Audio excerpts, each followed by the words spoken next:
Welcome back to the KB Money Show. It's your boy KB, bringing another episode to you. This one's going to be special. So, the topic today is going to be 5 things I wish I knew in my 20s.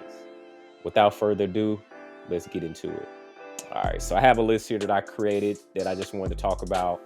And so, the first one is if you invest in going to school, know the return on investment. What does that mean?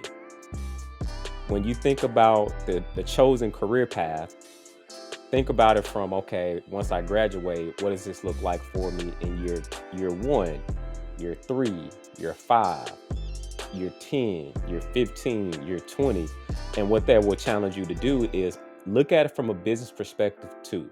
Of course, it needs to be something that you're interested in, but also make sure you understand the financial return that's going to be there as well. And it may impact what you pursue. Let me say it that way. Because if you're like, okay, one of my major goals is to make money and make a significant amount of money, and that's subjective depending on who you ask. But if you're looking to surpass 6 figures, does that career path as you continue to progress, will that position you to be able to do that, or will you be capped out at 70, capped out at 80? So definitely understanding the marketplace value this skill set, and do they pay other people that are currently in this skill set that amount of money and more. And then also looking at the trajectory of the economic output, and there's resource that you can go to, like, will this position be in high demand and will it still be around? And so that's the other thing to think about whenever you're thinking about, if you invest in going to school, know the return on investment for that career path in that profession. Two, pay yourself first. Always, whether it be from your side hustle, your business, and your careers. Understand that, figure out what that percentage is and just get really consistent at doing that, regardless on what comes in. Always pay yourself first. It may end up being you're looking to fund that emergency fund. Once that's funded, you still paying yourself first. Maybe it's through your brokerage account, maybe it's through your 401k, but regardless to the fact, always pay yourself first regardless. Three, keep investing simple.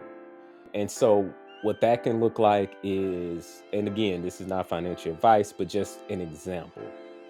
Maybe you want to get in the game by getting the investing game as a beginner. And maybe you want to get into the stock market. Okay, well, there's a lot of different options out there. Maybe you start off with something simple.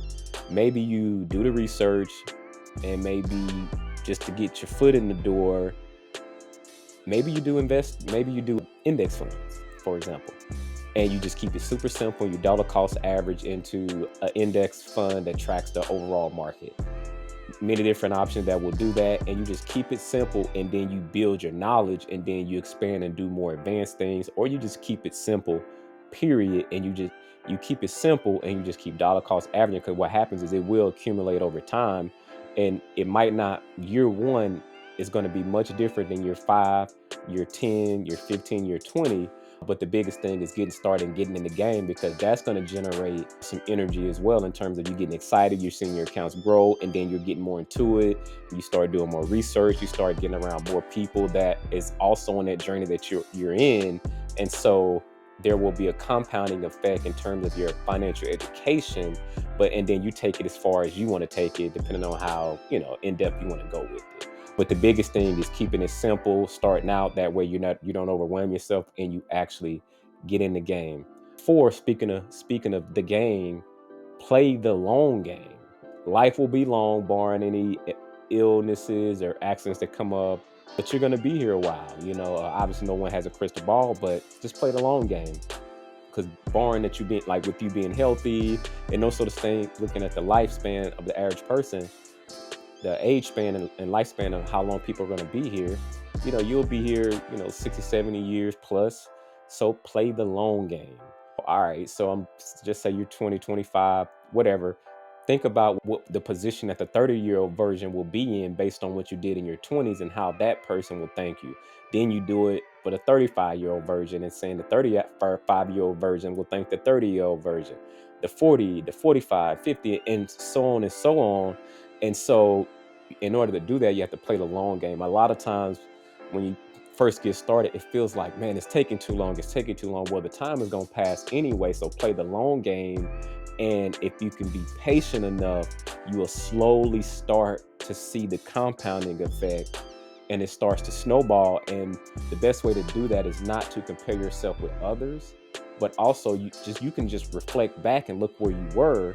If you did that exercise today, if you say, okay, where I was a year ago, man, I am further along. And so what happens is 5 years ago, you will see like, oh wow, I could connect the dots on see my progress. And so let the time do what it's supposed to do. Just be consistent and don't disrupt any of the healthy habits, positive habits that you have by you trying to basically rush the process. So play the long game, which is number 4. 5, keep mentors and coaches in your corner, and develop and cultivate a quality network of people, let's say for example, that are pushing, that has a growth mindset, whether it be in careers, whether it be in health, and it's just they have that positive energy, they are moving, they're shaking, and it's encouragement, and having regular syncs with those individuals, that you encourage them, they encourage you, and it creates some great synergy and encouragement at a minimal, and it helps you let you know that you're not alone, because you're not alone on this journey. And so don't be that lone ranger. Don't be trying to figure everything out on your own. You only got so much time. Identify people that can help you along your journey, and you will be identified as one of those individuals along other people's path and journey as well. So 5, keep mentors and coaches in your corner, and keep cultivating a quality network. So those are the 5 steps. And just as a recap: 1, if you invest in going to school, know the return on investment. You are the investment, so you need to understand what the return of investment will be for that career path. 2, pay yourself first always, no excuses. 3, keep the investing simple. 4, play the long game. 5, keep mentors and coaches in your corner, and keep developing a quality network. Of course, so those are the 5 things that I wish I knew in my 20s. And so I thought that I'd make this video something for you to think about as well. Of course, the list can go on and on and on, but I was trying to be concise and think, and I was reflecting on what are some of those things I wish I knew in my 20s, and if I could keep it to 5, what would be those things? But hey, make comments, maybe share your 5 lessons that you wish you knew in your 20s, or maybe you still trying to figure it out. If you like this video, make sure you subscribe, comment, like. But until the next one, peace.